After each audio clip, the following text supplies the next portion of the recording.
নেতা কর্মী অতি উৎসাহী নেতা কর্মী যারা জেলে বসে পান দাওয়াত খাচ্ছে তাদের উদ্দেশ্যে স্পষ্ট বলতে চাই যে আপনারা এখন হয়তো দেশের বাইরে বসে 2 দিয়ে 4 মিলাচ্ছেন, কিন্তু এই বিপ্লবী ছাত্র জনতারা 2 দিয়ে 22 মিলাতে শিখে গেছে। আপনাদের এই 4 তারা আর নিচ্ছে না, তারা বুঝে। এই আওয়ামী লীগকে আপনি কেন নিষিদ্ধ করবেন না? আপনাকে নিষিদ্ধ করতে হবে, ইন্টারিম সরকারকে নিষিদ্ধ করতে হবে। এই আওয়ামী লীগ সরকার এই 10 নম্বর এই গোল চত্বরে এই ফায়ার সার্ভিসের কোনায়, এই গেটের কোনায় আমি নিজের সচক্ষে দেখেছি। এখানে টিয়ার শেল দেওয়ার পর আমি চোখে ধোঁয়া দেওয়ার জন্য আগুন জ্বালাচ্ছে, আর এইখান থেকে ওই কোনা থেকে এই হোটেলটা এটার সামনে থেকে গুলি করলো, আমার সামনে ফেলে দিয়েছে। একটা গুলি করছে একদম মাথার দিক দিয়ে ঢুকে দিকে। এই দৃশ্যটা কি আওয়ামী লীগ নিষিদ্ধের জন্য যথেষ্ট নয়? 2000-এর প্লাস শহীদ, এটা কি আপনাদের একটা দলকে, রাজনৈতিক দলকে নিষিদ্ধ করার জন্য যথেষ্ট নয়? 30,000-এর প্লাস অধিক আহত, তাদের কি এই যে অবস্থা, এগুলো দেখার পরও কি আওয়ামী লীগকে আপনি নিষিদ্ধ করতে চান না? যদি কোনো কারণে ইন্টারিম সরকার, আমাদের তত্ত্বাবধায়ক সরকার যে কোনো কারণে এই আওয়ামী লীগকে নিষিদ্ধ না করে, এমন হতে পারে যে তার বিরুদ্ধে আমাদের একটা গণজোয়ার তৈরি হতে পারে। এনি হাউ এনি কস্ট আমরা উঠে এসেছি এই রাজপথ থেকে এই আওয়ামী লীগ বিরোধীতে।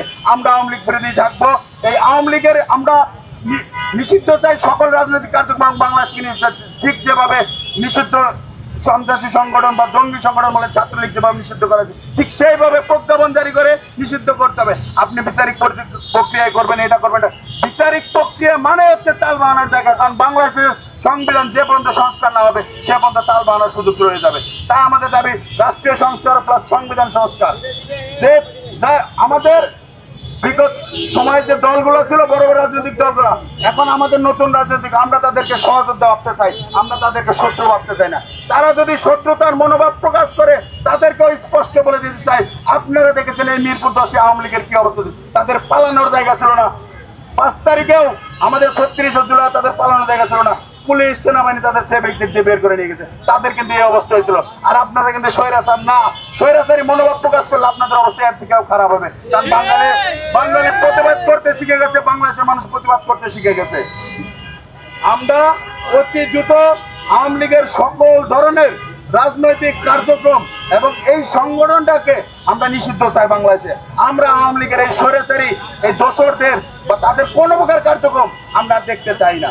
আর এই মিরপুর 10-এ আপনারা জানেন কিছুদিন আগেও শেওড়াপাড়াতে, কালচিতে এরা ঝটিকা মিছিল করেছে। এই ঝটিকা মিছিলগুলো কিভাবে করতেছে আপনারা হয়তো জানেন, কারা মদত দিচ্ছে। এদেরকে যে গ্রেপ্তার নিয়ে এদের বিচারের আওতায় আনতে যদি প্রশাসন তাল বাহানা করে, আমরা প্রশাসনকে স্পষ্ট বলে দিতে চাই, আপনারা ভুলে যাবেন না 5 তারিখের পরে 36 জুলাই আপনাদের কি অবস্থা ছিল, আপনারা কতটা ভেঙে পড়েছিলেন। এই ছাত্র জনতা, এই বিপ্লবী মানুষের এই ছাত্র জনতারাই কিন্তু আপনাদের আবার থানায় নিয়ে এসেছে, আপনাদের আবার পুনর্বাসন করেছে, আপনাদের কাজ করার সুযোগ করে দিয়েছে, একটা সুন্দর পরিবেশ করেছে। এই পরিবেশটা যদি আপনারা হারাতে চান তাহলে বলবো আপনারা এইসব জঙ্গিদের, এইসব স্বৈরাচারী দোসরদের আপনারা সহায়তা করুন। আর যদি হারাতে না চান তাহলে আপনারা অনিবিলম্বে যেখানে আওয়ামী লীগের আপনি দেখবেন কোনো সন্ত্রাসী দেখবেন সাথে সাথে গ্রেপ্তার করবেন, তাকে বিচারের প্রক্রিয়া আনবেন, আওতায় আনবেন। আপনি মনে করেন কিছু কিছু সুশীলদের আমরা দেখি, সেটা বিভিন্ন রাজনৈতিক দলের বিভিন্ন